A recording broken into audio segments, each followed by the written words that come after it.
हाय developers.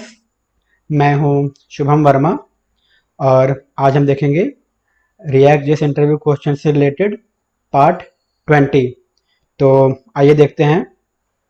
अच्छी video start करने से पहले मैं कहना चाहूँगा कि अगर आपने हमारी जो सीरीज है PHP MySQL या फिर जावास्क्रिप्ट की अगर आपने नहीं देखी है तो आप उसको ज़रूर देखें। और जो हमारी वेबसाइट है programmingpath.in, अगर आपने उसको विजिट नहीं किया है तो आप उसको ज़रूर विजिट करें, जहाँ पे आपको और भी सारे इंटरव्यू क्वेश्चन की तैयारी आसानी से आप कर पाएंगे। जैसे जावा स्क्रिप्ट हुआ, टाइप स्क्रिप्ट है, नोड जेएस है, एंगुलर जेएस है, या फिर PHP है, लारावेल है। तो इन सभी के इंटरव्यू की तैयारी आप लोग वहाँ पे आसानी से कर सकते हैं। साथ ही साथ आप वहाँ पे एमसीक्यू टाइप के क्वेश्चन भी अटेम्प्ट कर सकते हैं, जहाँ पे आपकी अच्छी से प्रैक्टिस हो जाएगी। और एक मेन चीज़ जो है वो ये कि हमारा वहाँ पे सॉरी, वहाँ पे प्रीमियम सेक्शन भी है, तो आप उसको जरूर विजिट करिए, जहाँ पे आपको अच्छे अच्छे खासे इंटरव्यू क्वेश्चन मिल जाएंगे। मतलब जो नॉर्मल इंटरव्यू क्वेश्चन होते हैं वो तो आपको वेबसाइट पे मिल जाएंगे, लेकिन उसके अलावा भी आपको काफ़ी अच्छे इंटरव्यू क्वेश्चन मिल जाएंगे अगर आप हमारे प्रीमियम का जो कोर्स है अगर आप उसको परचेस करते हैं।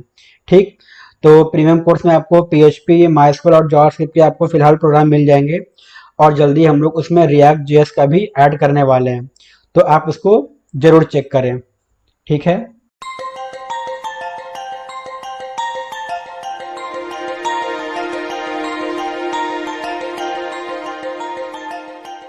तो आइए हम लोग देखते हैं आज का पहला क्वेश्चन। तो पहला क्वेश्चन है, how is react routing different from normal routing. मतलब कि जैसा हम जानते हैं कि हमारे पास दो तरह के राउटिंग होते हैं।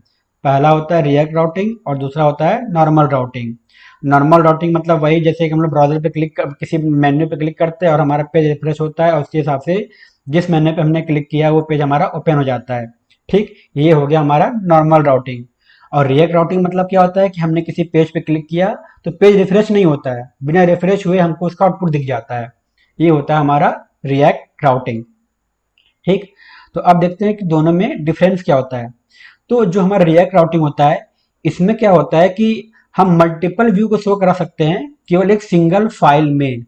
ठीक है, मतलब हमारे पास केवल एक ही फाइल रहेगी, लेकिन उस एक ही फाइल में हम लोग मल्टीपल व्यू को शो करा सकते हैं। ठीक, लेकिन जो नॉर्मल राउटिंग होता है उसमें क्या होता है कि हम लोग हर एक व्यू में मल्टीपल फाइल को शो कराते हैं। ठीक, तो ये डिफरेंस होता है। ये आप कह सकते हो कि ये सबसे बड़ा डिफरेंस होता है रिएक्ट राउटिंग का। ये सबसे आप कह सकते हो कि मेजर पॉइंट यही है कि रिएक्ट राउटिंग में क्या होता है, केवल एक ही हमारी फाइल रहेगी, लेकिन एक ही फाइल में हम लोग मल्टीपल व्यू को दिखा पा रहे हैं। तो ये सबसे इसका बड़ा एडवांटेज होता है। जबकि नॉर्मल राउटिंग में क्या होता है कि हम लोग हर अलग अलग अलग पेज में मल्टीपल फाइल को दिखा रहे हैं। तो इस वजह से क्या होता है, वो थोड़ा सा आप कह सकते हो कि स्लो हो जाता है, क्योंकि वहां पे मल्टीपल फाइल एक ही बार में लोड हो रही है। तो आप तो सबसे बड़ा पॉइंट हमारा रिएक्ट राउटिंग का यही होता है। अब देखते हैं दूसरा पॉइंट क्या है, कि ये आप कह सकते हो कि सिंगल एचटीएमएल पेज होता है। जो हमारा रिएक्ट राउटिंग होता है वो सिंगल एचटीएमएल पेज है। ठीक, जबकि जो हमारा नॉर्मल राउटिंग होता है उसमें क्या होता है कि हम लोग हर बार एक नया एचटीएमएल फाइल को क्रिएट करते हैं। ठीक है, जो भी हमारा व्यू होता है वो हर बार एक नया एचटीएमएल पेज हमको रिटर्न करता है।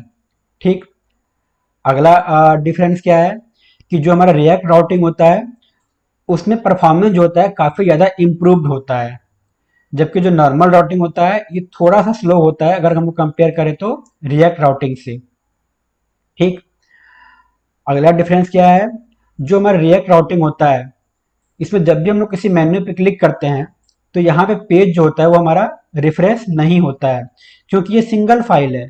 ठीक, अब ये सिंगल फाइल है तो हमारा पेज रिफ्रेश नहीं होगा, हमें तुरंत आउटपुट मिल जाएगा।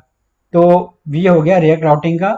और जो नॉर्मल राउटिंग होता है उसमें तो आप जानते ही हैं कि जब भी हम लोग किसी मेन्यू पे क्लिक करेंगे तो हमारा पेज हर बार रिफ्रेश होता है। ठीक, तो ये हो गया डिफरेंस रिएक्ट राउटिंग में और नॉर्मल राउटिंग में।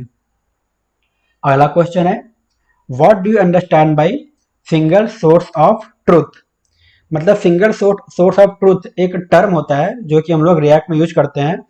ये क्या होता है, तो ये आपसे पूछा जा सकता है कि सिंगल सोर्स ऑफ ट्रुथ का मतलब क्या होता है।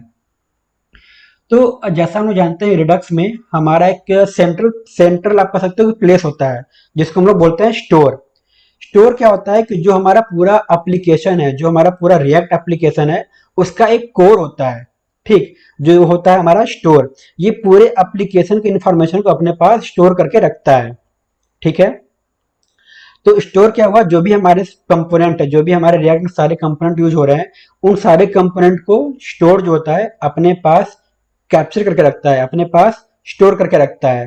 ठीक है, जिससे होता क्या है कि इसको जो मैनेज करना जो होता है, इसको मैनेज कर पाना काफी ज्यादा आसान होता है, और इसको डिबग करना भी काफी ज्यादा आसान होता है। क्योंकि यहाँ पे हो क्या रहा है कि जो हमारा रिडक्स है और जो हमारा स्टोर है, स्टोर क्या है, एक आप कह सकते हो कि सेंट्रल प्लेस है। अब सेंट्रल प्लेस में सारा हमारा इंफॉर्मेशन स्टोर है कि मतलब किसी पेज का इंफॉर्मेशन कहाँ से कहाँ जा रहा है, कहाँ से हमको इंफॉर्मेशन भेजना है स्टोर से कैसे निकालना है, सब कुछ हमारा मतलब आप कह सकते हो कि कैप्चर हो रहा है, सब कुछ हमारा स्टोर है ऑलरेडी स्टोर में। तो इससे हो क्या रहा है कि चीजें बहुत ज्यादा आसान हो जाती हैं, चीजों को ट्रैक करना, चीजों को डिबग करना, इस काफी ज्यादा आसान हो जाता है। तो इसी कॉन्सेप्ट को हम लोग बोलते हैं सिंगल सोर्स ऑफ ट्रूथ। ठीक है, इसी कॉन्सेप्ट बुलाता है सिंगल सोर्स ऑफ ट्रूथ। ठीक, अगला क्वेश्चन है how do you style react components. मतलब जैसे हम लोग जानते हैं कि हम लोग स्टाइलिंग करने के लिए क्या यूज करते हैं, सीएसएस को यूज करते हैं, एचटीएमएल में नॉर्मल। तो हम लोग रिएक्ट में अगर हमें कोई कंपोनेंट में स्टाइलिंग करनी है तो हम लोग कैसे स्टाइलिंग कर सकते हैं। तो उसके तीन तरीके होते हैं। पहला होता है इनलाइन स्टाइल, दूसरा जावास्क्रिप्ट ऑब्जेक्ट, और तीसरा सीएसएस स्टाइल सेट। ठीक है, इन तीन तरीके से हम लोग रिएक्ट का जो हमारा कंपोनेंट होता है उसमें हम लोग स्टाइलिंग कर सकते हैं। ठीक है, अगला क्वेश्चन है what is create react app. मतलब जब भी आपने रिएक्ट पे काम किया होगा तो आपने हमेशा प्रोजेक्ट बनाने के लिए, मतलब जब हम सेटअप कर रहे होते हैं, रिएक्ट को इंस्टॉल करते हैं, तो आपने ये कमांड जरूर यूज किया होगा, क्रिएट रिएक्ट ऐप। ठीक है, तो ये क्रिएट रिएक्ट ऐप होता क्या है। तो क्रिएट रिएक्ट ऐप जो होता है इसका यूज किया जाता है रिएक्ट के एप्लीकेशन को बिल्ड करने के लिए। मतलब जब भी हम लोग किसी रिएक्ट के एप्लीकेशन वर्क करना चाहते हैं तो सबसे पहले अगर हमको रिएक्ट का सेटअप करना होता है तो हम लोग इसी कमांड का यूज करते हैं, क्रिएट रिएक्ट ऐप का हम लोग यूज करते हैं। अब इसके यूज करने से होता क्या है कि ये क्या करता है कि जो भी हमारा कॉन्फ़िगरेशन है, जो भी हमारा सेटअप है, ये सब कुछ करके हमें दे देता है, हमें कुछ भी मैनुअली करने की जरूरत हमको नहीं पड़ती है। ठीक है, जैसे वेब पैक हुआ या फिर बेबल हुआ, ये सब कुछ हमें प्री इंस्टॉल करके दे देता है, हमें कुछ भी मैनुअली करने की जरूरत नहीं पड़ती है। सीधा हम लोग केवल एक कमांड फायर करेंगे और हमारा पूरा रिएक्ट का कॉन्फ़िगरेशन, पूरा रिएक्ट का सेटअप अपने आप हो जाता है। ठीक है, अब हम लोग इसको पॉइंट वाइज देखते हैं। ठीक, कि क्रिएट रिएक्ट ऐप का मतलब क्या फीचर होता है। तो पहला पॉइंट क्या है, ये काफी ज्यादा फास्ट होता है। इसमें इनबिल्ट यूनिट टेस्ट का जो केस होता है, जो हम लोग टेस्टिंग करते हैं, तो इसमें इनबिल्ट टेस्ट का जो फ्रेमवर्क होता है वो प्री डिफाइंड इसमें ऑलरेडी आ जाता है। और साथ ही साथ जो इसका बिल्ट इन सपोर्ट जो फीचर होता है वो भी हमको आसानी से मिल जाता है। ठीक, अगला पॉइंट क्या है कि इसमें अपने आप मतलब हमें खुद से मतलब मैनुअली कोई भी हमको सीएसएस को प्री डिफाइन नहीं करना, मतलब हमको खुद से मैनुअली डिफाइन नहीं करना पड़ता। ठीक है, जैसे हमने क्रिएट रिएक्ट ऐप का यूज किया, हमको उसमें ऑटो प्रीफिक्स्ड सीएसएस का सेटअप अपने आप मिल जाता है। हमें खुद से कोई भी वेब किट की जरूरत नहीं पड़ती, हमें खुद से कोई भी एक्स्ट्रा कॉन्फ़िगरेशन नहीं करना पड़ता सीएसएस के लिए। ठीक, तीसरा पॉइंट क्या है कि जो भी हमारा जेएस होता है, सीएसएस होता है या फिर इमेजेस होता है, इन सभी का ये अपने आप बिल्ड बना देता है, जिससे हम इसको आसानी से प्रोडक्शन पे अपलोड कर सके या फिर उसको लाइव कर सके।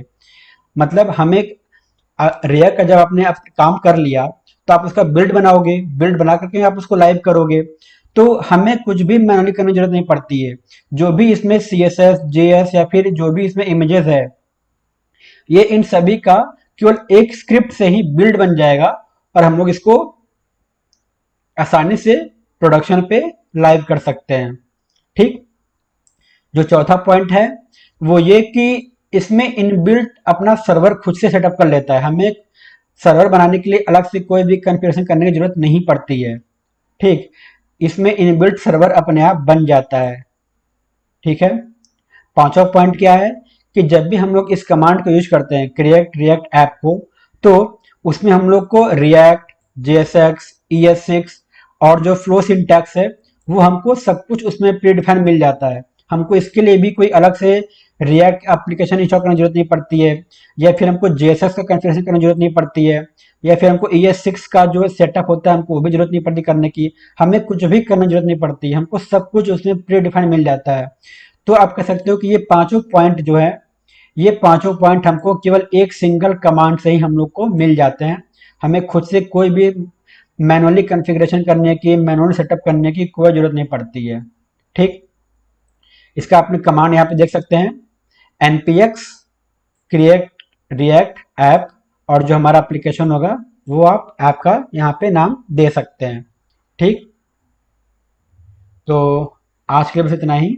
अगर आपको ये वीडियो पसंद आए तो प्लीज़ लाइक, शेयर और सब्सक्राइब जरूर करें। आपका वीडियो देखने के लिए बहुत बहुत धन्यवाद।